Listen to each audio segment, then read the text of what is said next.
गुरुदेव जी को प्रणाम एवं फेसबुक लाइव के इस कार्यक्रम में उपस्थित सभी मित्रों का हार्दिक स्वागत है। प्रति रविवार फेसबुक लाइव के इस प्रोग्राम में गुरुदेव जी द्वारा एनडीएस के 111 प्रस्ताव से संबंधित अलग अलग विषयों पे विस्तृत जानकारी सुलभ कराया जाता है। आज का विषय है मानव जीवन विकास। तो गुरुदेव जी से निवेदन करता हूँ कि मानव जीवन विकास पर हम लोगों को विस्तृत जानकारी सुलभ कराए। गुरुदेव जी का स्वागत है।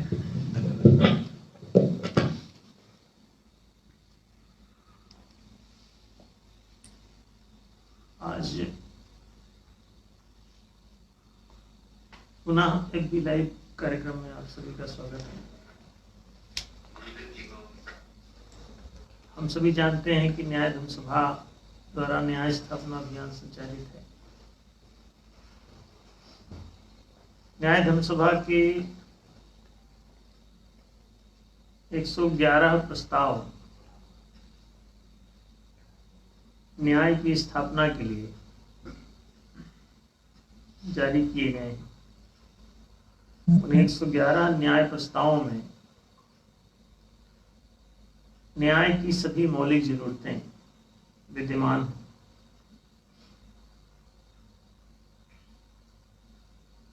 उनके लागू होते ही निःशंक रूप से न्यायशील सामाजिक और राष्ट्रीय व्यवस्था का सूर्योदय होगा। अन्याय का अंधकार विदा होगा। मनुष्य शुद्ध पर्यावरण में सांस ले सकेगा। शोषण,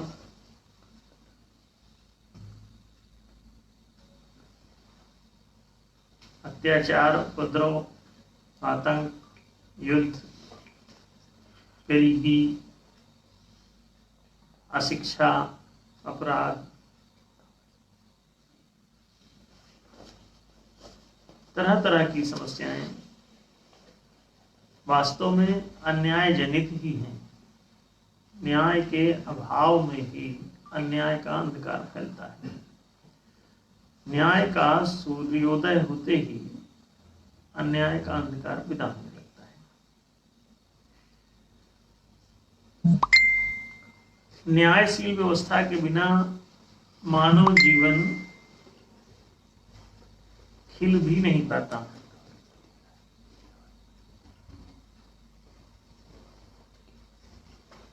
मानव जीवन की विकास यात्रा न्यायशील व्यवस्था के सांचे में ही मंजिल तक पहुंच सकती है। यदि न्यायशील व्यवस्था नहीं है तो हर व्यक्ति इसमें अपने व्यक्तित्व का संभावित विकास, जो कि 4 आयामी है, 4 चरणों में क्रमबद्ध रूप से होता है, वो न्यायशील व्यवस्था के बिना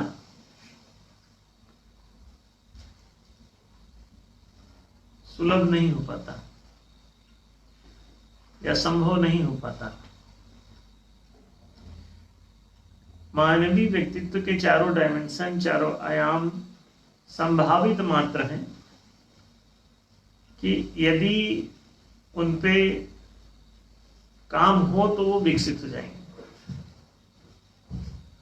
और यदि काम नहीं होता तो वे विकसित नहीं हो पाएंगे।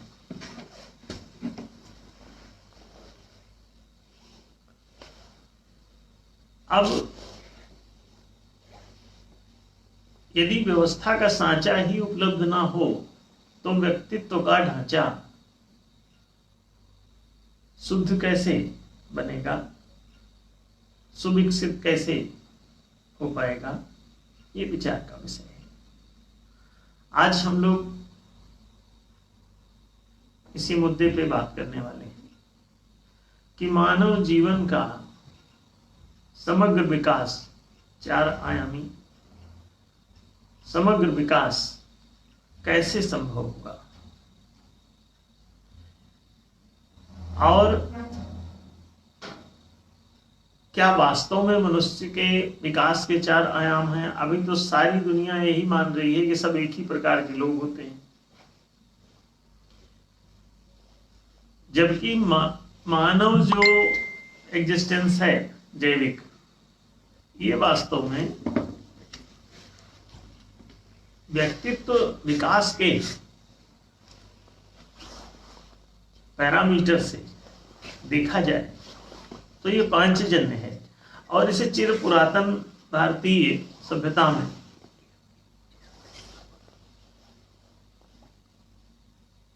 देखा जा चुका था। इसीलिए मानव समाज को मानवीय व्यक्तित्व के आधार पर ही पांचजन्य कहते हैं। 5 जन जिसमें सम्मिलित हो 5 जन्य, तो ये 5 जन्य में कौन कौन से 5 लोग हैं,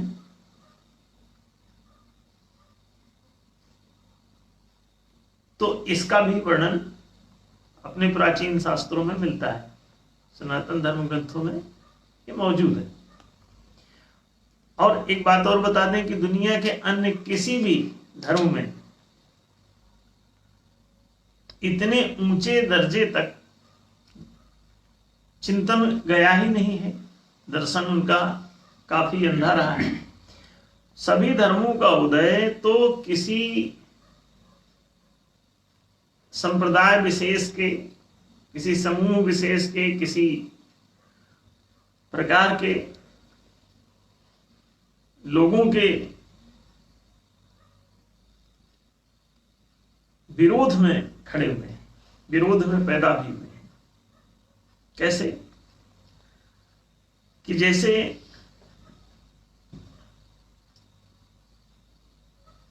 यहूदी धर्म कैसे पैदा हुआ, सबसे पहले अगर अभी देखें तो सनातन धर्म से परे जो जब सनातन धर्म की व्यवस्था छिन्न भिन्न हो गई तो सबसे पहले अब जाहिर है कि समाज में शोषण, एक दूसरे को गुलाम बनाने की प्रक्रिया प्रारंभ हो गई। धर्म जो है वो अद्वैत के दार्शनिक दृष्टिकोण पर आधारित है, और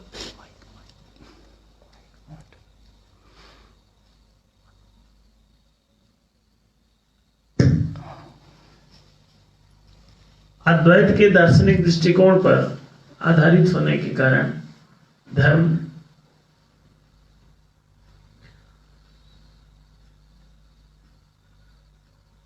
द्वैत को निवृत्त करता है। द्वैत पर आधारित व्यवहार को अपने आप ही निवृत्त कर देता है या परिवर्तित कर देता है, हटा देता है। अद्वैत दर्शन भारतीय दर्शन को कहते हैं। यहाँ कई द्वैताद्वैत और विशिष्टाद्वैत अजीब अजीब बातें लोगों ने चलाई, लेकिन अद्वैत और द्वैत का सिर्फ मतलब इतना ही होता है कि इस जगत में जो आप देखते हैं सर्वत्र, तो मैं तू के तमाम प्रकार के द्वैत आपको मिलते हैं। द्वैत का मतलब यह है कि द्विपक्षीयता, एक इधर तो दूसरा उधर, और हर व्यक्ति को अपने से भिन्न जो कुछ दूसरा दिखता है वही सब द्वैत का मूल है। अच्छा, तो इस द्वैत की दशा में क्या कोई ऐसी स्थिति हो सकती है जो इस द्वैत से मुक्त हो? जैसे नदी के 2 तट हैं, क्या इसमें कोई ऐसी दर्शना, कोई ऐसी दृष्टिकोण, ऐसा दृष्टिकोण, कोई ऐसी बात, कोई ऐसी विजनरी पावर जो इसे देख लेती हो,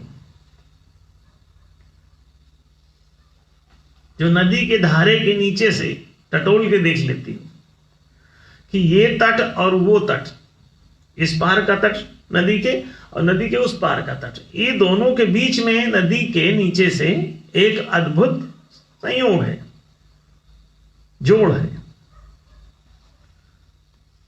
ये दोनों वास्तव में दो हैं नहीं, लेकिन दो दिखते हैं। और दिखते क्यों हैं? ये जो सृष्टि की जीवन धारा जब बहती है, संसार सरिता जब बहती है,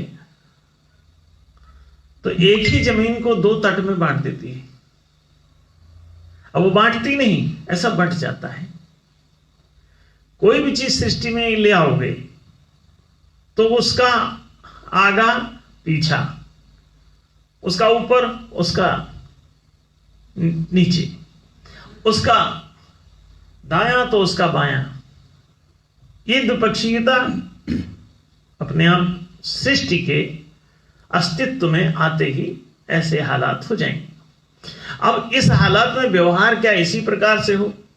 एक बात कि दोनों तटों को परस्पर भिन्न मान करके और इनके बीच में संघर्ष, युद्ध, द्वेष, शत्रुता, आक्रमण, आतंक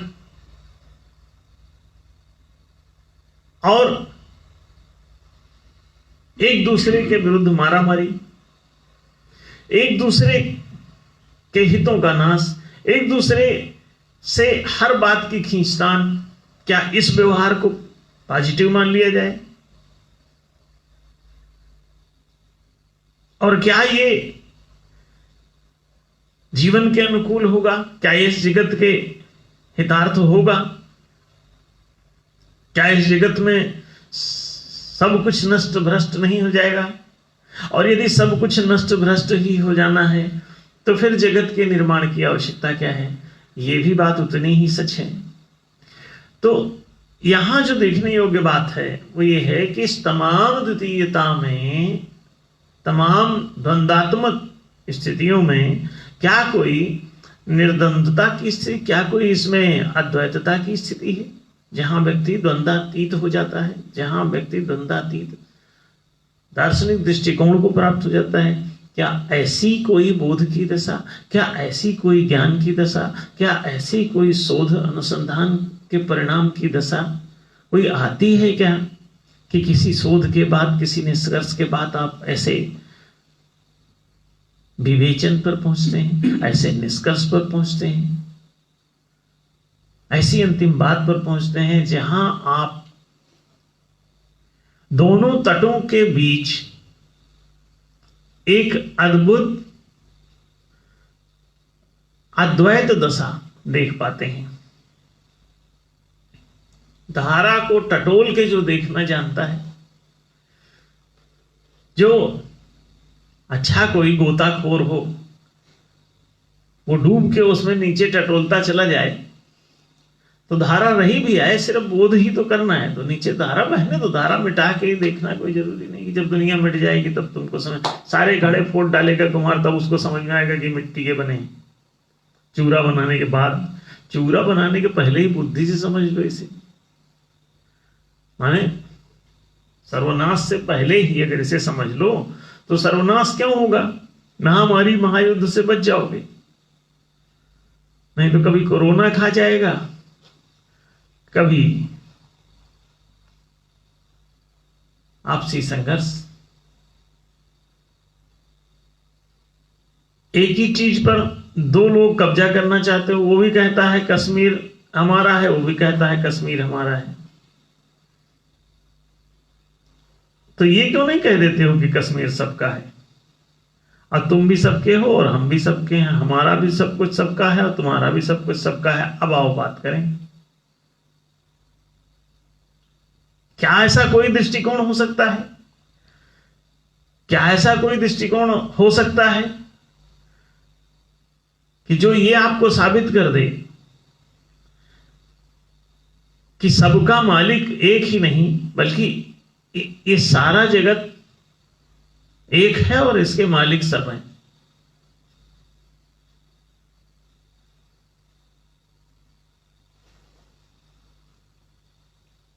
सबका मालिक एक तो आपको प्रवचन सुनाई दे जाता है, लेकिन एक के मालिक सब, ये वाला साधु नहीं बोलता, और यही गलती कर जाता है। वो शक्ति परक बातें बोलता रहता है, ताकत के बल पे सबका मालिक एक हो जाएगा। हाँ, ईश्वर से डरो, उसकी मार गजब की है। ताकत से डराते रहे, नहीं, ताकत से नहीं, शक्ति की नहीं। शक्ति कभी धर्म का आधार नहीं बन पाएगी, सत्य बन पाएगा। यो वैसा धर्म सत्यम वही तत्, धर्म न दूसरा सत्य समाना, शक्ति समाना नहीं कहा। और सत्यमेव जयति नान्यतम, सत्यमेव जयते, जीतना सत्य को ही है। आज तक कोई नहीं बोला ऋषि मुनि कि शक्ति में जयते, शक्ति जीतेगी, कहां बोल रहे? शक्ति जयति कोई बोला नहीं। सत्यमेव जयति नान्यतम, जीत सत की ही होती है, असत की नहीं, अनृत की नहीं। ऋत की जीत होगी, अनृत की नहीं। सत की जीत होगी, असत की नहीं। तो सत्यमेव जयते नान्यतम, ये उपनिषद वाक्य है। अब आप देखिए, अद्भुत है ना। सत ने कहा सा और ता दोनों को जोड़ दो तो सेतु बन जाए।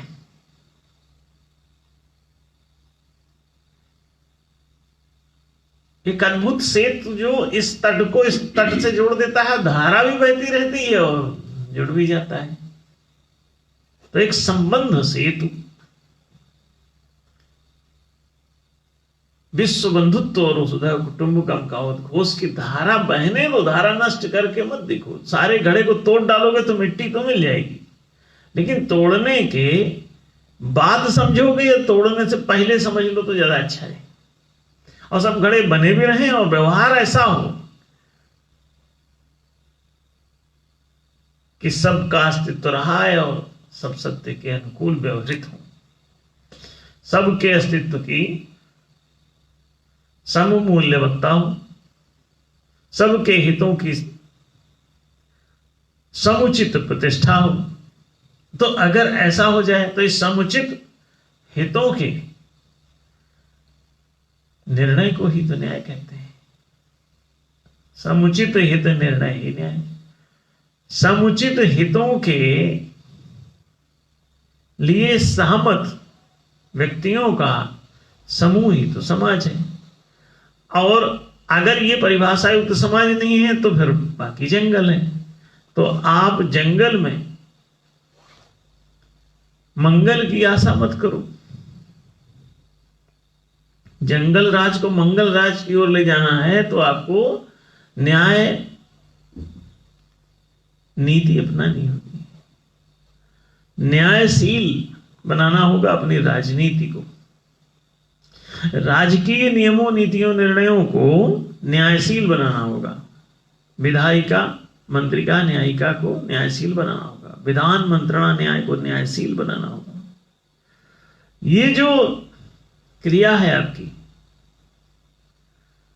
शासन की, यदि न्यायशील हो जाए तो व्यवस्था न्यायशील हो जाएगी, और व्यवस्था न्यायशील हो जाएगी तो इसमें सभी व्यक्तियों के समुचित विकास के सभी आयाम खुल जाएंगे, सभी रास्ते खुल जाएंगे, सभी द्वार खुल जाएंगे और सभी लोग आगे बढ़ने लगेंगे। तो हमने कहा ये पांचजन्य वे कैसे जान पाए? भारतीय मनीषा ने इसे व्यक्तित्व विकास के क्रम को संभव बनाया होगा। कभी सतयुग था पृथ्वी पर, ऐसा लोग बोलते हैं। सत्य के अनुकूल जो युग हो उसे सतयुग कहते हैं। अब सत्य यह है कि 2 + 2 = 4 ही होता है, तो 3 5 का व्यवहार न करो तो सतयुग हो जाएगा। आज भी पृथ्वी पर तो फूल ही फरही सदा तरु कानन, राही एक संगज पंचानन। सतयुग की तमाम कई जगहों पे चर्चाएं भारतीय धर्म ग्रंथों में मिलती। नहीं को वो बुध न लक्षण ही ना, सब गुणज्ञ पंडित सब ज्ञानी। ये सब भारतीय शास्त्रों में, भारतीय धार्मिक ग्रंथों में ये सभी बातें कैसे सुलभ है? रहा ही एक संग गज पंचानन। अब देखो, हाथी शेर सब एक ही साथ अगर उछलने कूदने लग जाए तो बड़ी अद्भुत बात है। शेर बकरी कहते हैं कि घाट पानी पी ले, किसी को कोई खतरा नहीं। हाँ?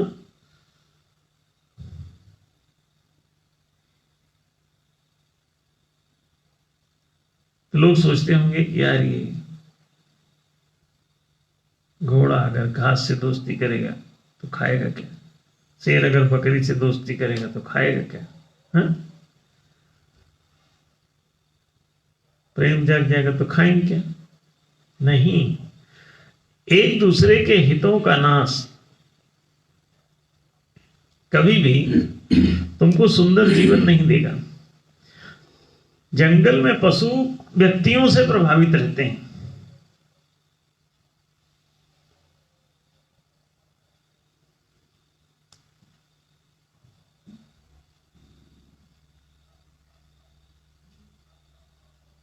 जीवन रूपी वृक्ष से टूटे हुए फलों को खाने में हर्ज नहीं। शेर, जंगलों में बहुत सारे जानवर मरते रहते हैं, तो जब वो मर चुका है तो अब वो ना उसको दर्द होता है ना कुछ होता है। तो इनके लिए ये हिंसक जीव जो आपको दिखाई देते हैं, ये आक्रमण जो कर रहे हैं, ये मनुष्य के अनैतिक होने का फल है। अब आप कहेंगे मनुष्य की अनैतिकता से शेर का क्या मतलब है? गीद जैसे मांसाहारी है, मांसाहारी पक्षी गीद माना है, लेकिन जिंदे को कहां पकड़ रहे हैं?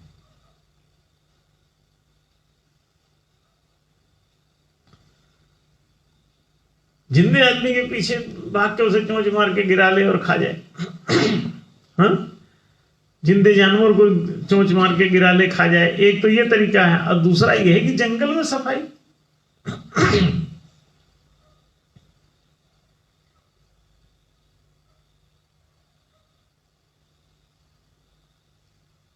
कुत्ता चूल्हे में घुस के तुम्हारी डेगची उठा ले जाए,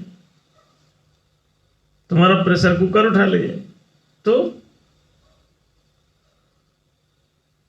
तुमको अच्छा लगेगा? नहीं। अच्छा, कई कुत्ते जो घरों में पल गए वो आपकी डेगची लेके नहीं भाग रहे, आखिर क्यों? मनुष्य के नैतिक होने के कारण, उसकी नैतिकता ऊंची है, उसने उस तरह का सिखा दिया है तो वो ऐसा जी रहा है। इसकी अपनी ही, जैसा है मनुष्य ऐसा ही अपना परिवेश ढाल लेता है। ये जैसा मनुष्य है वैसा परिवेश ढाल लेता है। जिमी एक कुत्ता है, वो जब हम लोग आए तो यहाँ लोकल कोई कुत्ता था, वो उससे पूरा इलाका डरता था, कोई इधर से गुजरता नहीं था। हम लोग आए तो हम लोगों से कुछ बोलते नहीं, सारे लोग आए। अब बाकी आने जानो मनो को तो सूंघता भी, हम तो 15 से आ रहे, हमको तो एक बार सूंघा भी नहीं उसने। ऐसे कहते जाओ,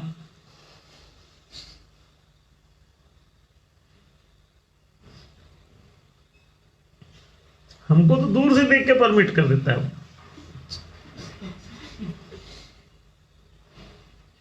बाकी कुछ लोगों को तो सूंघ सांग के छोड़ देता है कि जाओ ठीक है, माफ किया। वो हमें तो सूंघने में नहीं आता। पहली बार भी जब से आया तब से उसको कोई मतलब नहीं हमसे।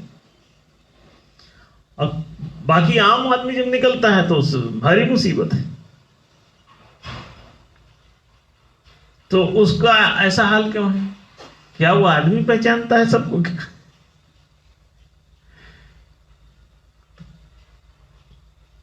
बड़ा एडवांस है।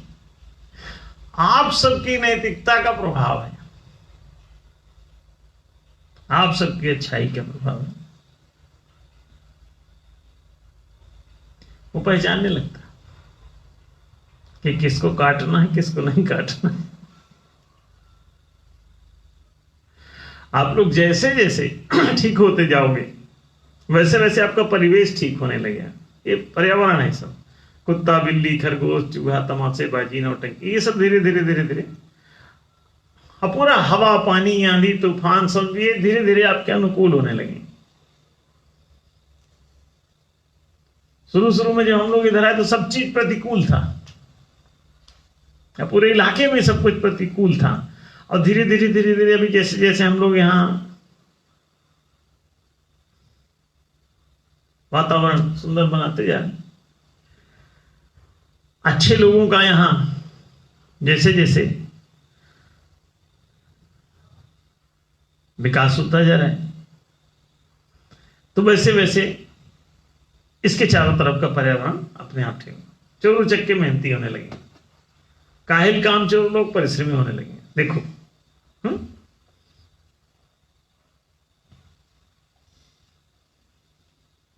बुरे व्यक्ति भी अच्छा व्यवहार करने लगे। शुरू शुरू में आए तो हम लोगों को यहां बहुत कई धमकाने चमकाने वाले आते थे, अब कोई नहीं आता। काहे का हो गया, उनको रोक कौन रहा, बट दे डोंट। देखते जाओ, ये हम थोड़ा आप लोगों को याद दिला दें। ये देवनगर की हम बात कर रहे हैं, ये थोड़ा सा न्याय से ऊंचा नगर है। अभी न्यायनगर भी बसाने वाले हैं, ये तो देवनगर बसा है। अभी जैसे जैसे 2025 तक में ये पूरी तरह से खिल जाएगा तो आपको बहुत आनंद प्राप्त होगा। ये हमारे सामने देवनगर की टीम पूरी बैठी हुई है, इसलिए हम थोड़ा उस तरह से बात कर रहे हैं। हमको सुन तो आप सब लाइव बहुत सारे लोग रहे, लेकिन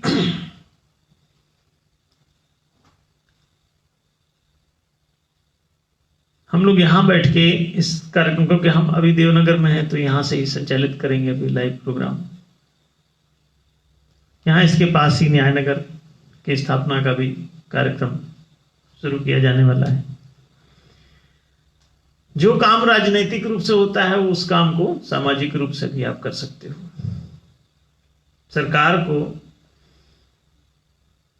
दोष मढ़ते रहने, सरकार पर गुस्सा निकालते रहने, सरकार का विरोध करते रहने, सरकार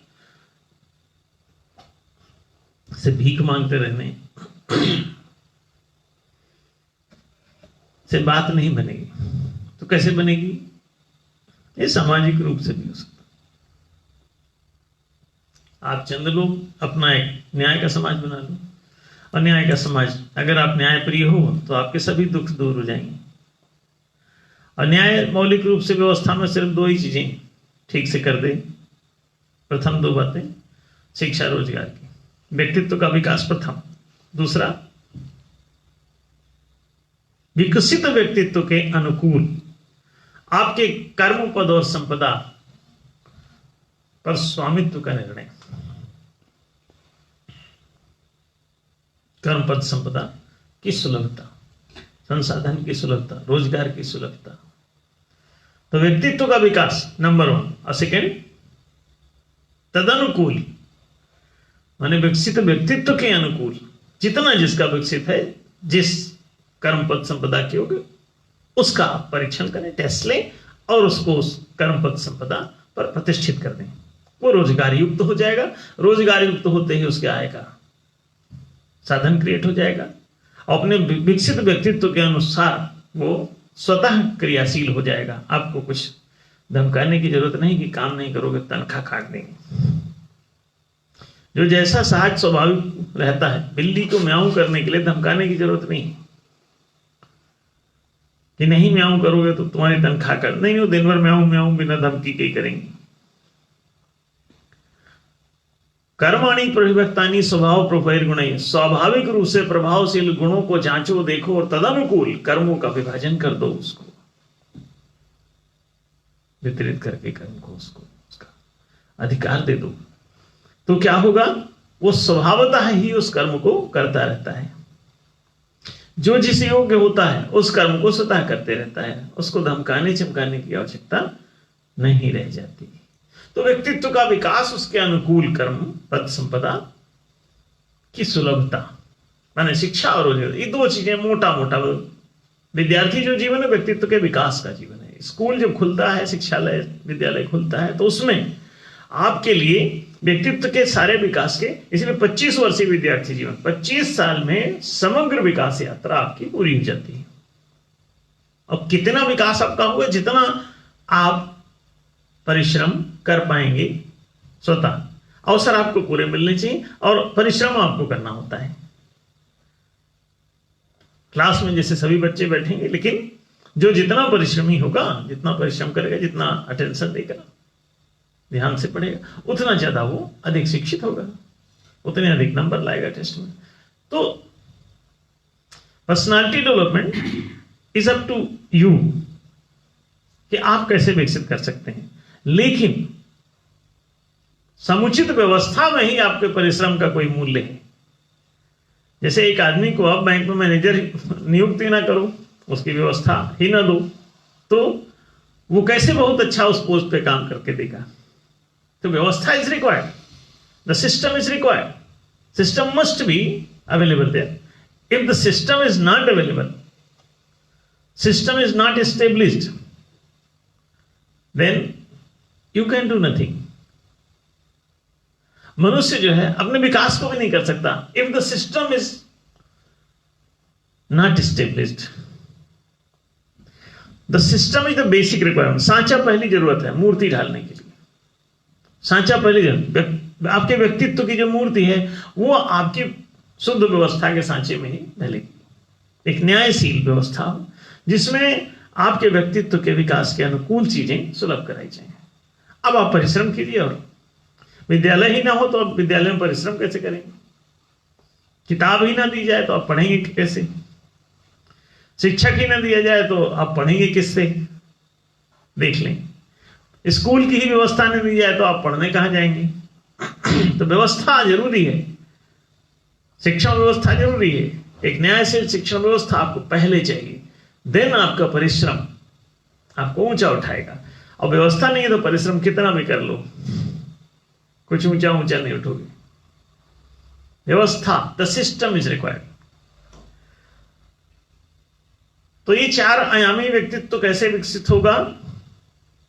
और वो 5वां जो आयाम है वो जो चारों आयामों को भ्रष्ट कर लेता है, दुष्ट कर लेता है, दूषित कर लेता है, तो उसे 5वां कहते हैं। जो चारों आयामों को पंच दोषों से दूषित कर लेता है तो उसे दुष्ट कहते हैं।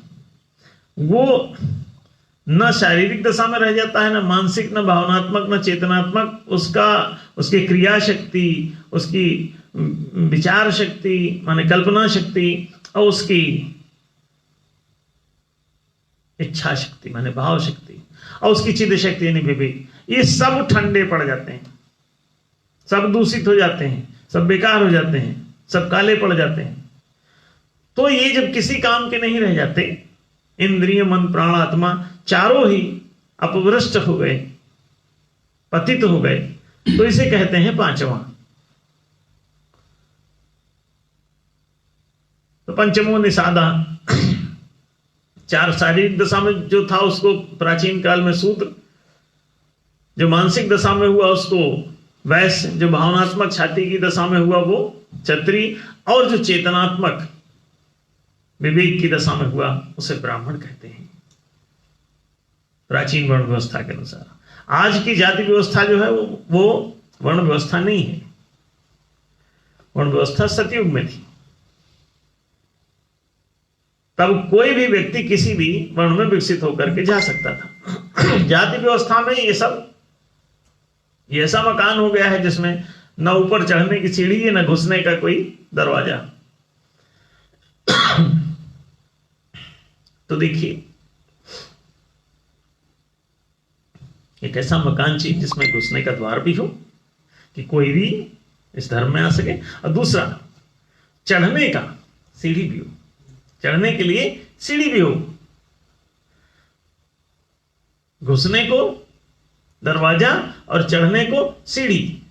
तो जिसमें द्वार भी है, सोपान भी है, माने दरवाजा भी है, सीढ़ी भी, वो बहुत तरक्की करेगा।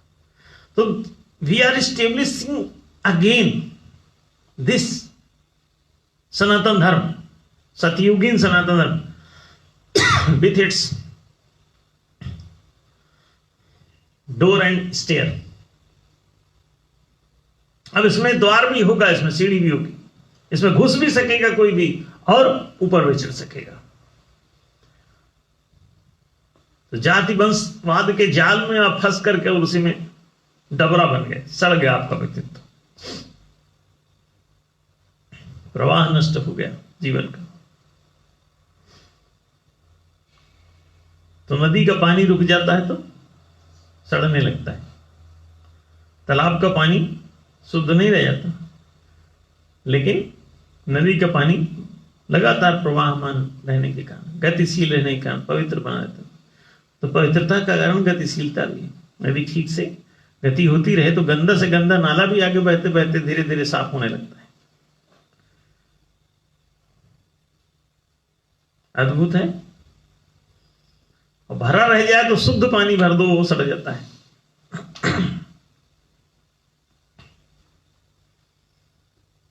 पानी निकाल के नदी से बाल्टी में भर के रख दो और उस पानी को नदी में ही बहते रहने दो, तो रोज ताजा रहता है। कल का पानी जो यहाँ है वो आगे जाके बनारस वाले तो कह रहे हैं ताजा भर लो, वहां से बाइक के तो बासी पानी है, कल का है, पहुंचा वहां। बट दे आर सेइंग कि ताजा पानी भर लो थोड़ा सा नदी से। ताजा कैसे?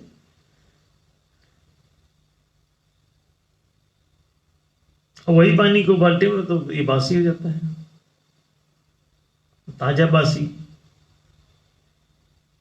देख लो। गति का नाम अमर जीवन है, निष्क्रियता ही घोर मरण है। जब आप समझ जाएंगे इसके रहस्य को, तो ये शिक्षा और रोजगार माने ब्रह्मचर्य आश्रम और गृहस्थाश्रम में ये दोनों पहली बातें प्रतिष्ठित हो जाती हैं व्यवस्था की, और इस व्यवस्था में आपके व्यक्तित्व का विकास खुल जाता है। विद्या रंभ संस्कार करा के 25 साल तक विद्यार्थी जीवन सबको निःशुल्क रूप से निर्बाध रूप से, यदि सुलभ हो, वो इंजीनियरिंग करे, मेडिकल करे, कुछ भी करे, वकील बने, डॉक्टर बने, इंजीनियर बने, जो कुछ भी बनना चाहता, साइंटिस्ट बने, प्रोफेसर बने, टीचर बने, क्या वो बनना चाहता है उसे सेलेक्ट होने दो। आप टेस्ट लो, सेलेक्ट करो, जो जिस डिग्री के लिए जैसी पात्रता चाहिए वैसा टेस्ट देते रहो, जो भी पास हो जाए सब पढ़ो, कोई फीस वीस की जरूरत नहीं है। और ये व्यवस्था हम दे रहे हैं, सामाजिक रूप से भी हम इसे धीरे धीरे दे रहे हैं, और आप लोग पूरी शिक्षा आपको 25 साल तक की निःशुल्क रूप से सुलभ कराई जा सकती है। न्याय समाज एक ऐसा सुव्यवस्थित समाज बनाया जा रहा है। एनीबडी कैन ज्वाइन, कोई भी मनुष्य इसे ज्वाइन कर सकता है जो न्यायप्रिय है, जिसको न्यायप्रिय लगता है, जो समुचित हितों के लिए सहमत है, जो समुचित हितों के प्रत्येक व्यक्ति के समुचित हितों के लिए, हितों की प्रतिष्ठा के लिए जो सहमत है, वो न्यायप्रिय। ऐसे न्यायप्रिय लोगों को इस न्याय समाज में सदस्यता पाने का अधिकार है। 25 साल तक सबको सुव्यवस्थित शिक्षा मिलनी चाहिए,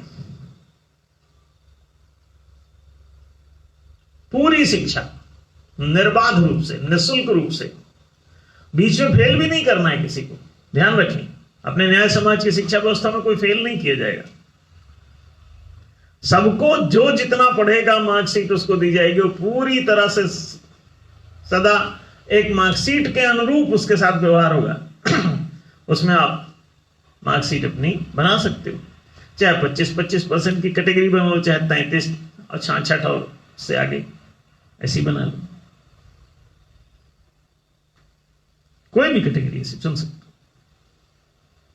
हो। और वो फर्स्ट सेकंड थर्ड की मार्कशीट दो, 33% तक लाया तो आप थर्ड डिवीजन की मार्कशीट दो, 33% से ऊपर आया है तो आप उसे सेकेंड डिवीजन की मार्कशीट दो, और 66% से ऊपर लाया है तो आप उसे फर्स्ट डिवीजन की मार्कशीट दोगे। अब देखिए कितना बढ़िया है। और ठीक है 75% से ऊपर लाता है तो डिस्टिंक्शन देते रहो, कोई बात नहीं, है ना, विशेष योग्यता दी जाए। कितना सुंदर है। अब इसमें एक भी फेल हुआ, कैसे फेल होगा? हर क्लास में आप जाइए, पढ़िए 33-66 और उससे अधिक ले आइए, 33 तक, फिर 66 तक, और फिर 66 से ऊपर 100 तक लाते रहो, मार्कशीट लेते रहो, आगे बढ़ते रहो। इसमें क्या बुराई? फेल की क्या जरूरत है? But they are intentionally going to make you failure. क्यों? गुलाम बनाने के लिए। जितने फेल करके बाहर कर दिए जाएंगे, दे विल बिकम स्लेव। नहीं, पूरी शिक्षा मिलेगी 25 साल तक। स्लेव की जरूरत नहीं। आगे चल के आपको जैसे 25 वर्ष के हो गए, 25 वर्ष तक पूरी शिक्षा, और इसके पश्चात आप जितना भी आपका व्यक्तित्व विकसित हो गया है, उसके अनुरूप आपको एक संसाधन यानी रोजगार, नौकरी नहीं, नौकरी नहीं। Justice can not provide you naukri, this can provide you resource, rozgar, the employment. They will provide you employment. Justice will provide you employment. It will not provide you slavery, नौकरी। You are not going to become a नौकर, गुलाम, slave. You don't need to become a नौकर. You don't need to become a slave. You don't need to become a दास। तो ये स्वामी, दास, शाह, गुलाम, मालिक, नौकर, what does it mean? This is humanity? Never. Justice आपको एक को दूसरे के समकक्ष मानता है। वो कहता है एक ही आत्म तत्व के बने हैं, एक समान आत्मा सब में सर्व, समम सर्वेषु भूतेषु तिष्ठन्तं परमेश्वरम, समम सर्वेषु। आत्मा वही ब्रह्म। ये आत्मा जो है, ये जो पर ब्रह्म है, ये जो ईश्वर है, ये परमेश्वर है, ये घुसा हुआ है आत्म रूप से संपूर्ण सृष्टि में, संपूर्ण ब्रह्मांड में। ये जो सारा स्पेस है, ये आत्म तत्व है, खालिस्तान। इसमें जो एनर्जी है वो सब प्राण तत्व है। जो स्पेस है वो परमात्मा है, जो एनर्जी है वो प्राण है, और जो इसमें सारा का सारा गुण है, संस्कार है, ये जो इच्छा है, ये सब क्या है? इसे एक शब्द में प्रकृति कहते हैं। तो देखिए कितनी अद्भुत बात है। ये स्पेस परमात्मा है, इसमें एनर्जी ये प्राण है, इसमें पूरी सब प्रकार के नाम रूप गुण सारी उपाधियां ये सब प्रकृति हैं। अब देख लीजिए, और इन तीनों का सामंजस्य से ये पदार्थ है, सृष्टि है। अब देख लीजिए ये सारा पार्थिव जगत, सृष्टि के चार आयाम, सबसे पहले जड़ वस्तुएं, फिर वृक्ष वनस्पति, फिर पशु पक्षी, फिर मनुष्य, ये 4 डायमेंशन क्रमबद्ध रूप से विकसित होते चले जा रहे हैं। चार्ल्स डार्विन इतना तो नहीं देख पाया था, लेकिन जो भी कुछ अंदाजे से बोल रहा था वो ठीक ही बोल रहा था। रिसर्च यहाँ वहां कर के थोड़ा बहुत देखा तो शंका किया कि जीवन एक विकास यात्रा तो नहीं है, लेकिन बहुत ज्यादा डायमेंशन को समझना अभी भी साइंटिस्टों के औकात से बाहर है। They don't understand, they are just assuming something, कुछ ऐसी कल्पनाएं ये वो। अभी जैसे कहते थे गुरुत्वाकर्षण से ये गोला घूम रहे हैं सारे ब्रह्मांड में, सूरज चांद सितारे। हमने मतलब ये गुरुत्वाकर्षण के बल से आपस में टकरा के गिर जाएंगे तो पागल हो गए हो क्या?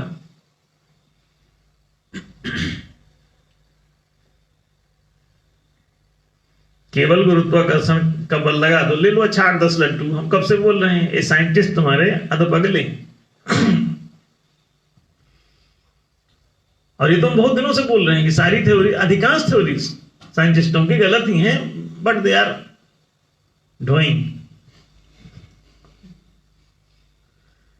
अब फिजिक्स वाले एक दूसरे को पढ़ा रहे हैं सारे,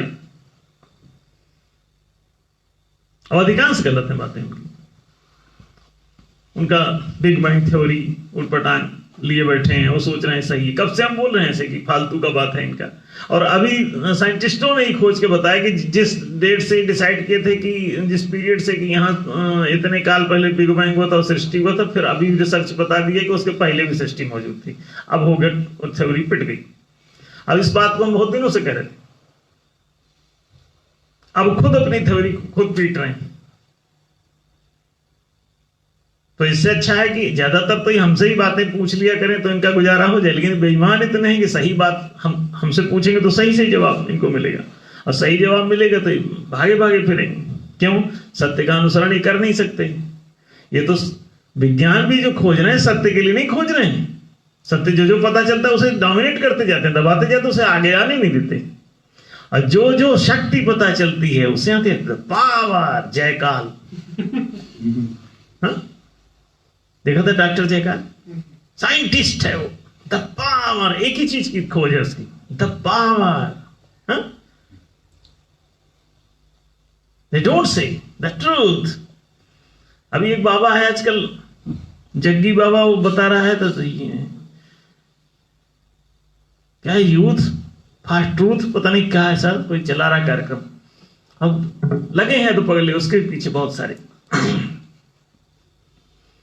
काहे के लिए? और सही बात से कोई लेना देना है, न जग्गी को न जग्गी के अनुयायियों को। अब देखो ये वीडियो शायद जग्गी और उसके अनुयायी भी सुन रहे हो, कहीं देखना मुंह छिपाते थे।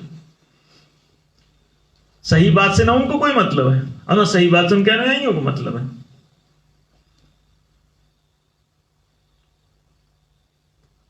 काहे? शिवलिंगम बनाएंगे, उसे स्थापित करना है। शंकर जी, अरे ब्रह्मा जी की भी कभी कभी कर लिया करो भाई उपासना। नहीं रुचेगा। ब्रह्मा विष्णु से मतलब नहीं, सिर्फ शंकर। तो 3 देवता काहे बनाए थे सनातन धर्म में? अरे भाई ब्रह्मा जी देवताओं के लिए बनाए गए थे, विष्णु जी मनुष्यों के लिए बनाए गए थे, और शंकर जी दैत्यों के लिए बनाए गए थे। तो वही तुमको क्यों रुच रहा है? क्योंकि तुम जैसे हो जाते वही रुचता है तुमको। अद्भुत जीव मनुष्य की ये 3 कैटेगरीज हैं। पतित हो जाता है तो दैत्य हो जाता है, उन्नत हो जाता है तो देवता हो जाता है, बीच में रहता है तो मानव रहता है। तो दानव मानव देव ये 3 अवस्थाएं हैं। और उसी तरह का आपको अपना इष्ट भी वैसे प्रिय लगेगा। भांग पीना गांजा फूंकना तो शंकर जी प्रिय लगेंगे। बोला भांग तुम्हारी में घोटत घोटत हारी।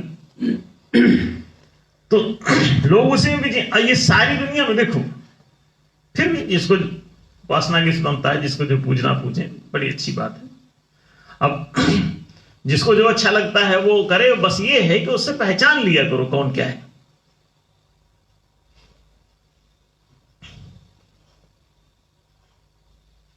पशुपतिनाथ हैं शंकर जी। दुष्टों को नियंत्रित करने के लिए शिव तत्व का विकास किया ऋषियों ने, कि how to control them. Shankar ji is there, Kali Mata, ये सब जैसे ही आप गलत काम करोगे तो काली माता माने तमोवृत्ति आपके ऊपर हावी होने लगेगी और आपकी बुद्धि को नष्ट कर देगी, ताकि आप बहुत ज्यादा उपद्रव जगत में न कर पाए।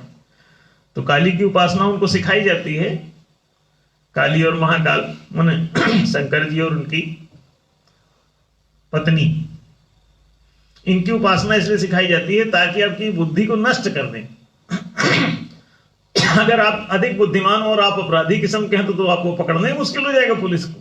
तो समाज में व्यवस्था दी जाती है कि इनको ये वाला इष्ट पकड़ा दो ताकि इनकी बुद्धि को ये नष्ट कर दें, उसी का भोग लगाया करें। नशा मांसाहारी मूल तत्व है और उससे इनका सबका बेड़ा गर्क हो जाता है, तो इनकी सामर्थ्य क्षीण हो जाती है।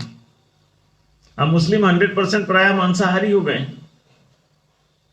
ये तो नशा भी नहीं पकड़ा, अगर नशा भी पकड़ लिए होते तो कोटा इनके जल्दी कंप्लीट हो जाता। अभी तो टाइम लग रहा है थोड़ा। अब्दुल कलाम जैसे लोग जो है कुछ जो ट्रैक से हट के जिए वही थोड़ा ठीक हो पाते, नहीं तो बड़ी मुसीबत है। वो संस्कृति जो है ऐसी जिसमें तुम्हारे व्यक्तित्व का विकास ही संभव नहीं, बनना तुमको अपराधी ही। अगर आप तामसिक कल्चर अपनाओगे तो आप कठोर हो जाओगे, बुद्धिहीन हो जाओगे। अब आप देख लो दुनिया में कोई भी बड़ा साइंटिस्ट आपको उन कौमों में नहीं दिखाई दे रहा है जो कौमें अधिक क्रूएल हैं, और जो जितना सात्विक सिद्ध हुआ है, जो ज्यादा शिष्ट रहा है, आइंस्टीन टाइप, और नहीं, एक जो टेस्ला था नाम का, उसको देखो कितना वो सात्विक प्रवृत्ति का आदमी है, और बिल्कुल यूनिवर्सल हित जिसमें हो वही करने की कोशिश करता था। और वही लोग आपको कुछ दे पाए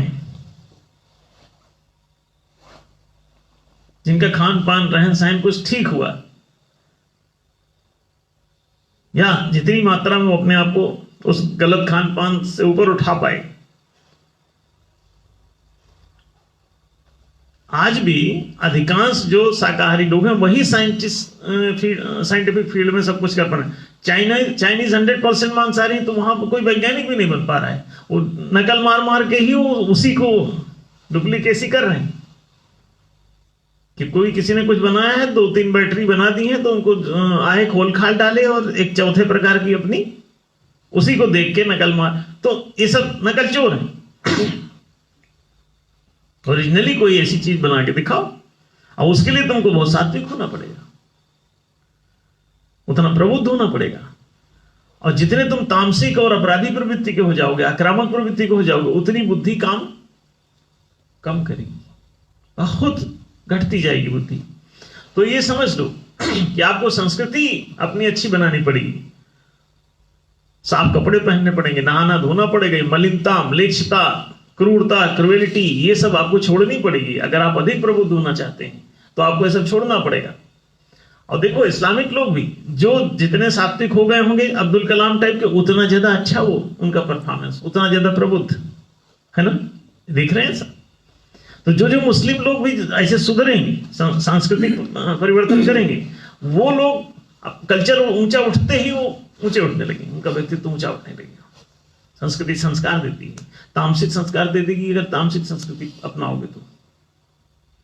और तामसिक आदमी में बुद्धि कमजोर हो जाती है ऑटोमेटिकली।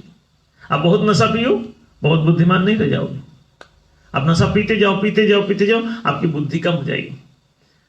मुसलमान अगर नशा भी ठीक से पीने लग जाए तो पूरी तरह मूर्ख हो जाएगा। और जो कौमें नशेड़ी गंजेड़ी बहुत ज्यादा हो गई, आप उनको देख लीजिए। अभी उड़ता पंजाब, बुद्धि भ्रष्ट होती है। एक पिक्चर बनाई थी कोई, उड़ता पंजाब, नशा नशा नशा, सब पूरा पंजाब में नशा कोई किसी क्षेत्र में फैला जा रहा था बहुत ज्यादा, उसी को लेके कुछ ऐसा। तो ये जो पतनकारी चीजें, नशा, कुत्सा, मांसाहार, ब्याजखोरी या भिखमंगापन और कुसंग, ये 5 महापातक है। इनसे आपका पतन होता है। तो व्यक्तित्व का विकास कैसे होगा जब आप 5 पातकों का सेवन कर रहे हो, दिन भर नशा ठूस रहे हो, मांसाहार ठूस रहे हो, और आप सोच रहे हो आपका इमोशनल डेवलपमेंट हो जाएगा, आप सेंसिटिविटी विकसित कर लोगे, आप संवेदनशील हो जाओगे। इम्पॉसिबल। आप क्रूएल हो जाओगे, बुद्धिहीन हो जाओगे। मांसाहार से क्रूएलिटी बढ़ेगी, नशा से बुद्धिहीनता बढ़ेगी। आप नशा पीजिए, आपके मनाकाश में जो चलने वाले शब्द की गति है वो धीमी पड़ने लगेगी, धीमी पड़ने लगेगी। और देखो आईक्यू का तो मतलब ही होता है कि कितने एक विशेष समय में कितनी शब्द संचार की सामर्थ्य है इसमें, कंप्यूटर में प्रोसेसर जैसा। हाँ? सोने का लगाते हैं तो थोड़ा कहते हैं अच्छा चलता है, लोहे का लगा देते हैं तो कहते हैं नहीं चलता। प्रोसेसर ज्यादातर हमने सुना है सोने का बना है, ऐसा हो रहा है ना। तो अब आप देखिए, स्वर्ण सतोगुण का प्रतीक है, चांदी रजोगुण का प्रतीक है, लोहा तमोगुण का प्रतीक है। यह माना जाता है कि स्वर्ण में सूर्य का अंश है, चांदी में चंद्रमा का अंश है, और लोहे में शनि का अंश है। किसका? शनि। हाँ, शनि का। लोहे में शनि का अंश सभी जानते हैं, प्राय प्रचलित है। लोग कहते हैं शनिवार को लोहा मत खरीदना, भाई शनिचर आएगा। लोहे में घुसा रहता है और शनिवार के दिन को ज्यादा ही एक्टिव रहता है। तो शनिवार को लोहा आज भी बहुत कम बिकता है, बहुत कम खरीदते हैं लोग। हरे घर नहीं ले आएंगे भाई, मोटरसाइकिल तक शनिवार को लेने जाने में कतराते हैं, शनिचर आ जाएगा। काहे? सोचो, कल्चर देखो, अगर तामसिक कल्चर, अब शनि की उपासना बढ़ रही, जगह जगह शनि देव का मंदिर। काहे? सीरियल बना रहे हैं शनि देव। जैसे जैसे आप पतित होगे वैसे वैसे उसी प्रकार का इष्ट प्रिय लगेगा। काल भैरव का मंदिर बनेगा, उधर भागोगे। लेकिन ऐसा नहीं है कि नहीं बनाना चाहिए। अरे भाई, जो अपराधी प्रवृत्ति के हैं, जो ऐसे हालत में इनकी खराब हो गई, उनको तो ये वाले इष्ट पकड़ाना पड़ता है। हम वैष्णव, नहीं तो समाज को खा जाएंगे वो।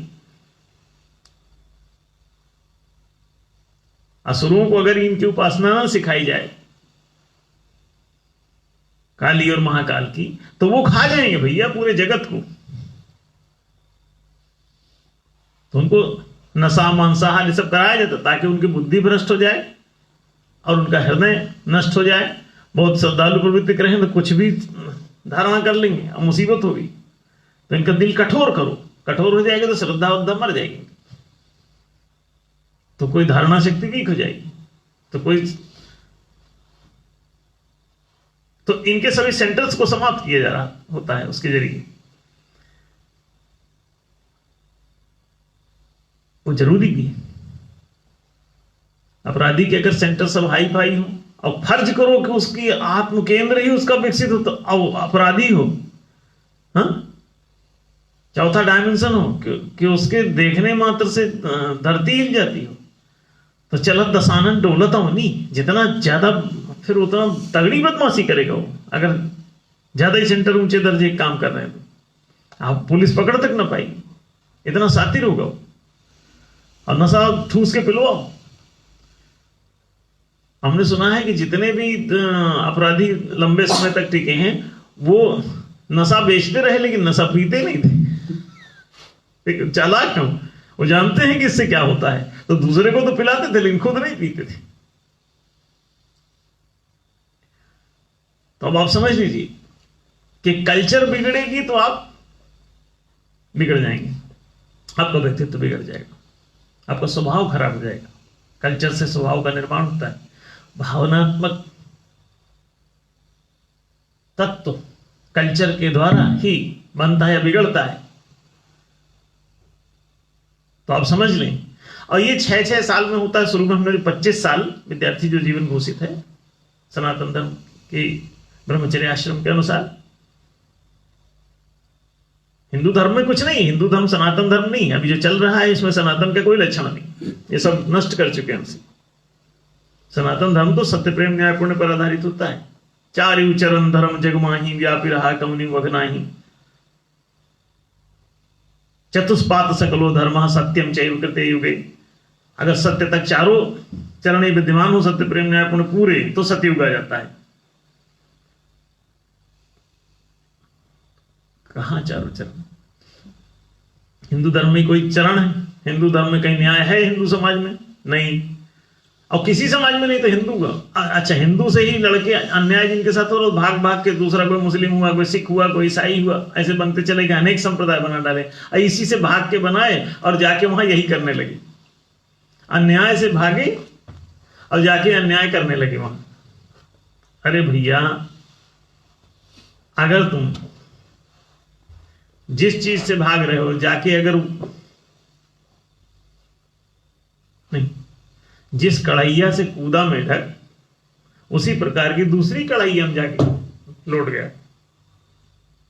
तो जैसे गंदे तालाब से भागा था मेढक, उधर दूसरी तरफ जाके दूसरे गंदे तालाब में घुस गया। अन्याय के समाज से डर के भागा, पीड़ित होके भागा और अन्याय के दूसरे समाज में कूद गया। अद्भुत है। अरे भैया, न्याय समाज में कूदो। पूरी दुनिया के लोगों को आमंत्रित किया जाता है कि न्याय समाज ज्वाइन करें, जहां व्यक्तित्व के विकास की व्यवस्था होगी, तो उसमें आगे बढ़ पाओगे आप। और आप न्याय समाज, अरे मनुष्य का धर्म ही न्याय, आरंभ हो न्याय युक्त तो यह सधर्म इति स्मृता। आप आर्य समाज ज्वाइन कर रहे हो, आप ब्रह्म समाज ज्वाइन कर, आप फला समाज ज्वाइन कर, ठेका समाज ज्वाइन कर, दुनिया भर के समाज आपने, आप मुस्लिम समाज ज्वाइन कर लिए, आप बौद्ध समाज ज्वाइन कर लिए, ईसाई समाज ज्वाइन कर लिए, सिख समाज ज्वाइन कर लिए, और न्याय समाज न ज्वाइन किया आज तक, न न्याय समाज बनाए। और न्याय ही तुम्हारा धर्म था। समाज का जब धर्म ही न्याय है तो न्याय समाज के अलावा दूसरे समाज की जरूरत कहां है? अन्याय पर आधारित एक समाज, अन्याय पर आधारित दूसरा समाज, अन्याय पर आधारित तीसरा समाज, अन्याय पर, और एक में से निकल के दूसरे में कूद रहे हैं। ऐसे तुम मेढक हो, एक गंदे तालाब से कूदते हो, दूसरे गंदे तालाब में घुस जाते हो, और फिर दूसरे गंदे तालाब से कूदते हो, तीसरे गंदे तालाब में घुस जाते हो, और कहते हो यार गंदगी से दम घुट रहा है, गंदगी के मारे हम परेशान हैं। अरे तो साफ तालाब में जाओ। और तालाब में क्या है? शुद्ध समुद्र में कूदो। बढ़िया एक न्याय का सार्वभौमिक समाज बनाओ ना, समुद्र बनाओ पूरा। सार्वभौमिक राष्ट्र भी हमने घोषित कर रखा, हम सार्वभौमिक राष्ट्र बना के मानेंगे, सार्वभौमिक न्याय समाज भी बनाएंगे, सार्वभौमिक न्यायशील राष्ट्र भी बनाएंगे। अब बनाना चाहिए कि नहीं? चाहिए ना, तो इसीलिए बना रहे हैं। आप सब सहमत हैं? अब जब इतने सारे लोग सहमत हैं तो कैसे ना बनाया जाए? और दूसरा, जो भी समझ जाएगा वो भी सहमत हो जाएगा। और 95 से 99% आदमी तक पृथ्वी पर हमसे सहमत हो जाएगा। 1 से 5% ही अपराधी होता है। तो 95 से 99% तक आदमी हमारी बात, बस उसे आप हमारी बात पहुंचाइए, वो ना सहमत हो जाए तो हमको बताइए। फिर आप बोलेंगे कि हिंदू, मुस्लिम, सिख, ईसाई, जैन, बौद्ध, पारसी भाई सब जो है इतना इस्लाम में घुसे हुए हैं, इतना सिख में घुसे हुए, इतना ईसाई में घुसे, इनका ये कैसे सहमत हो जाएगा? अरे सबको न्याय पसंद है, मनुष्य होने के नाते। कहां घुसा है इससे कोई फायदा नहीं, चाहे इस्लाम में घुसा हो, चाहे सिख में, चाहे ईसाई में। न्याय का भूखा और प्यासा है वो अपने लिए। दूसरे पर भले अन्याय कर रहा हो, लेकिन अपने लिए तो न्याय ही चाहता है। आप सब क्या चाहते हो कि आपके साथ न्याय हो कि अन्याय? काहे न्याय चाहते हो?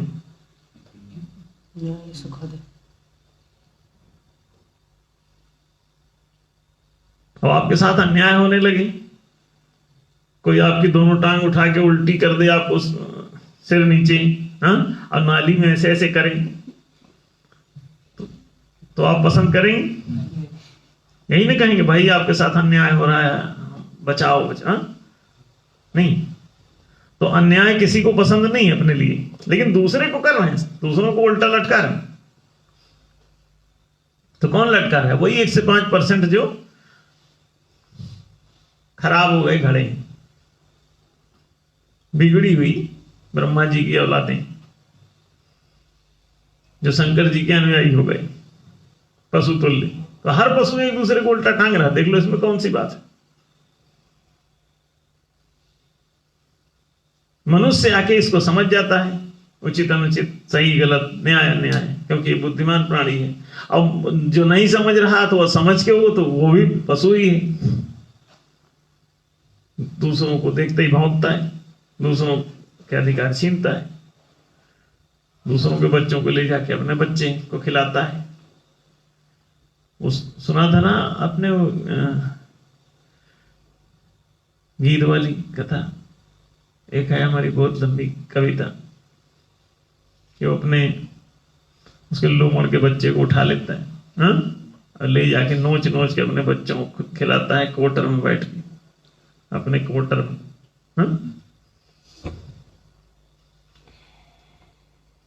फिर लोमड़ भागता है उसके पीछे गिड़गिड़ाता है, लेकिन उसे बच्चे को छोड़ता नहीं, नोच ही डालता है। फिर अंत में लोमड़ जाता है, एक जगह आग जल रही होती है, वो एक वहां से लुकाठी उठा लाता है और उस पेड़ के नीचे इधर उधर से लकड़ियां खींच खींच ले आके इकट्ठी करता है, उसमें लुकाठी को चिढ़ देता है तो वो जल उठता है और पेड़ घोंसला समेत सब उसी में फूकने लगता है। तो गीध चिल्लाता है, भागा भागा फिरता है, राज्यसभा में सिंह के पास जाता है, कहता है कि हमको बचाइए, समाज में आतंकवाद फैला है। हाँ? जब उसके बच्चे को नोच रहा था, उठा के भाग रहा था, वो गिड़गिड़ाता रहा लोमड़, तो तब तो कोई आतंक न था। अब अचानक जब लोमड़ ने वही क्रिया अपनाई, उसी की देखी देखा कि अच्छा, तो आतंकवाद फैल गया। जब अंग्रेज सबको मारते काटते और जलियांवाला बाग कांड कर डाला, हाँ? हजारों लोगों को मौत के घाट उतार दिया, तो तब आतंकवाद न फैला था। और जब सरदार भगत सिंह खड़े हो गए, सुभाष खड़े हो गए और उसी तरह के टीके पे गोली देने लग गए, तो उनको लगा कि आतंकवाद फैला हुआ है ना। देखो, कोई न्याय की बात करे तो उसको कहते हैं राजद्रोह कर रहा है। नहीं, राजद्रोह क्या होता है? जीसस बोला मैं न्याय के लिए पैदा हुआ हूं, उसके ऊपर राजद्रोह का इल्जाम लगा दिया। और राज्य की जो परिकल्पना है वो न्याय की प्रतिष्ठा के लिए हुई थी। देखो, तो राज्य किसकी मुट्ठी में फंस गया है भाई? कहीं बदमाश लोग तो नहीं राजगद्दियों में बैठे हुए? सोच लेना। इसलिए भैया महालोकतंत्र ले आओ। अब कौन गद्दी पे बैठा है, इससे छुटकारा पाओ। महालोकतंत्र कहता है 12 मताधिकार और 12 निषेधाधिकार, माने 12 वोटिंग पावर, 12 वीटो पावर और जनता खुश, जनता का शासन। तो जीवन का विकास क्रम PQ, IQ, EQ, SQ पे होता है, और इनसे जो पतित होकर के तामसिक हो जाता है वो निषादावस्था को प्राप्त हो जाता है, निषिद्धाचरण करने वाला। हाँ, तो वो अंत्यज माने उसको समाज की सीमा के अंत में त्याग दिया जाता है। उसे मारने पीटने की किसी को जरूरत नहीं। जो अपराध करता है उसे बाहर छोड़ दो, उसे दंडित तो सजा देने की ज्यादा कोशिश मत करो। और ये शारीरिक, मानसिक, भावनात्मक, चेतनात्मक PQ, IQ, EQ, SQ, क्रिया शक्ति, वाक शक्ति, भाव शक्ति, चिद शक्ति, ये चारों, बल, वाणी, व्रत, विवेक, ये चारों को शूद्र, वैश्य, क्षत्रिय, ब्राह्मण कहते हैं। शारीरिक बल ही शूद्र है, मानसिक चातुर्य, वाक्पटुता, तर्कशीलता, कल्पनाशीलता, यही वैश्य है। और ये जो भावनात्मक शक्ति, व्रत शक्ति है, अनुशासन, प्रतिज्ञा, वचन, इसकी जो सामर्थ्य है, इसे क्या कहते हैं? क्षत्रिय कहते हैं। ये छाती से होता है, इसलिए क्षत्रिय। और जो विवेक है, विविक्त करके, विश्लेषण करके, जो तमाम उलझी हुई बातों को देख करके साफ दूध का दूध, पानी का पानी करते, इसे विवेक कहते हैं। निर्क्षीर विवेक, हंस को विवेक की उपाधि, विवेक को हंस का प्रतिमान दिया जाता है। उदाहरण तो देखो, ये जिसमें विवेक को वही ब्रह्म, ये विवेक जाग जाए, आत्म विवेक पैदा हो जाते ही ब्रह्म, आत्मा वही ब्रह्म। तो ये चारों वर्ण ये थे, शूद्र, विट, क्षत्र, ब्रह्म। और आप कहां पहुंचा दिए गए? PQ, IQ, EQ, SQ गायब कर दिए गए सब ये। और सब जात के आधार पर चढ़ बैठे, कब्जा, गुंडे, बदमाश, मवाली लोग, और सबका खून पी गए, सबका शिक्षा छीन लिया, रोजगार छीन लिया, दोनों चीजें। आपका 25 साल ब्रह्मचर्य आश्रम छीन लिया, विद्यार्थी जीवन, और फिर गृहस्थ में ये कृषि, वाणिज्य, राजनीति। तो 4 में से एक आपकी पात्रता अनुसार, आपकी वर्णानुसार आपको मिलना चाहिए था, वो आपको दिया। सब लूट के चंद लोगों ने अपने पास सारे चारों रिसोर्स रख लिए, और आपको रिसोर्स विहीन बना करके नौकर बनने, दास बनने, गुलाम बनने को विवश कर दिया। तो गरीबी और गुलामी, भूखमरी, तबाही आपके मत्थे पड़ गई। फिर सतयुग लाओ, न्याय का युग लाओ तो क्या हो जाएगा? नहीं को वो बोलने वाला अच्छा नहीं, माने सब गुणज्ञ पंडित सब ज्ञानी, सबको शिक्षा।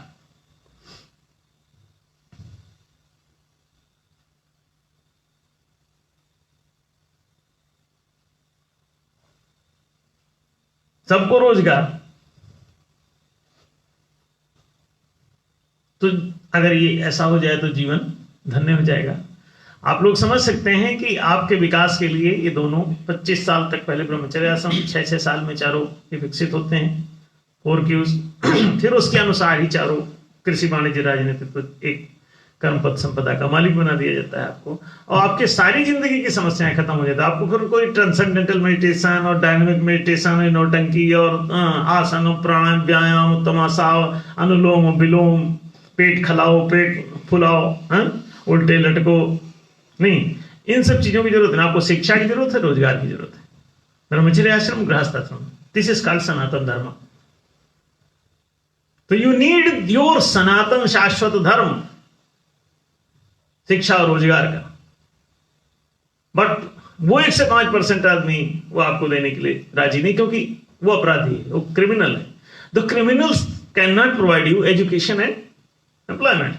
दैट्स वाई हम लोग कितने वर्षों से लोगों को बार बार बोल रहे हैं, सभी राजनेताओं को बोल रहे हैं, सभी पार्टियों को बोल रहे हैं, सभी समाज सेवियों को, वो सुनते ही एकदम क्यों? आपराधिक प्रवृत्ति की,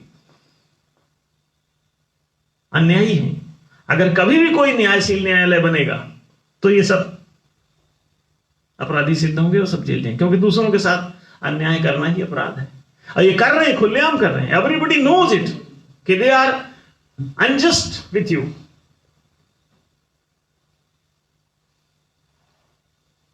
लेकिन कोर्ट चुप है, क्योंकि कोर्ट में उनके कब्जे। कोर्ट तो निरी ही वस्तु है, कोर्ट तो एक व्यवस्था मात्र है, व्यक्ति तो उस पर चढ़ा बैठा है। तो व्यवस्था को मजबूत बनाओ, व्यक्ति को जरा नीचे उतारो, जनता जनता के हाथ में, महालोकतंत्र लाओ, सुव्यवस्था पाओगे, जिंदगी धन्य हो जाएगी। तो आज का समय थोड़ा अधिक हो रहा है, इसलिए अब आप सबसे विदाई लेना पड़ेगा। अगले रविवार को हम लोग फिर उपस्थित होंगे। सभी लोग ठीक 8 बजे उपस्थित हो जाया करें, और इस पूरे लाइव प्रोग्राम को शेयर भी करते रहें, लोगों तक पहुंचाएं, सभी तक पहुंचाएं, और जन जन तक पहुंचाएं, इसे आगे बढ़ाएं और पूरी दुनिया में फैलाएं। न्याय की भूखी और प्यासी जनता, 95 से 99% तक लोग न्याय के लिए तड़प रहे हैं। They need it immediately they need it. भले उनको मिल लेगा, तो इसे पहुंचाएं, सभी तक पहुंचाएं, लोगों तक। एक न्याय की जानकारी ही न्याय की क्रांति है, न्याय का प्रचार ही न्याय की प्रतिष्ठा है। तब तक आपको शिक्षा और रोजगार नहीं मिलेगा जब तक कि न्याय नहीं होगा। और कोई कितना भी बोलो, रोजगार कहेगा लेकिन नौकरी देगा, तो बहुत सावधान रहें। न्याय को लाना है, न्याय को प्रतिष्ठित करना है। न्याय के बिना आपकी समस्याओं का कोई समाधान नहीं। न्याय ही परम समाधान है समाज में। समाज का धर्म ही, राष्ट्र का धर्म ही न्याय है। इसीलिए न्यायालय सर्वोच्च सत्ता मानी जाती है, क्योंकि न्याय ही आपका धर्म है। न्यायशील संविधान ही आपका धर्म ग्रंथ है। न्यायालय ही आपका धर्म का मंदिर है। लेकिन आपको दूसरे मंदिर, मस्जिद, गुरुद्वारे, चर्च बताए जाते हैं। दे डोंट से कि this is your religious temple. The court, न्यायालय, न्याय धर्म है आपका। न्यायाधीश ही सबसे बड़ा देवता है आपका। आप कहां भाग रहे हैं? फैलाइए न्याय को, जन जन तक पहुंचाइए और न्याय को प्रतिष्ठित करिए। न्याय धर्मसभा से जुड़िए, न्याय को प्रतिष्ठित करिए, और एक बार सब इसको वोट देके एक बार न्याय की सरकार बनाइए, एक दिन की, और एक ही दिन में इसे सब पारित पूरित करके और महालोकतंत्र लागू कर लीजिए। सब आपके हाथ सब अपने आप मजबूत हो जाएंगे। सारे नियम, नीति, निर्णय पारित खारिज करने का आपको अधिकार प्राप्त हो जाएगा, और सभी की चालाकी स्वतः समाप्त हो जाएगी। तो एक से एक किसी गुंडे बदमाश के हाथ से निकाल के सत्ता को जनता के हाथ में देना, ये न्याय धर्मसभा का मौलिक कार्यक्रम। ताकि उसको शिक्षा, ब्रह्मचर्य और गृहस्थाश्रम मिल सके, शिक्षा और रोजगार उसे मिल सके। ये देखो छोटा छोटा बात है लेकिन बहुत बड़ा है। जैसे जैसे आप लोग समझेंगे जीवन धन्य हो जाएगा। समझिए और समझाइए, यही न्याय का प्रचार है। तो सभी से निवेदन है कि सभी लोग इसे ज्यादा से ज्यादा शेयर किया करो और चिंगड़ू पिंगड़ू बन के जिंदगी मत काटो। एक अच्छे इंसान बनो, सामाजिक बनो, सभ्य बनो, जंगली जीव नहीं, तुम मनुष्य हो। अपने मानव धर्म का निर्वाह करो, न्याय ही मानव धर्म है। अपने इस निवेदन के साथ आज का कार्यक्रम समाप्त किया।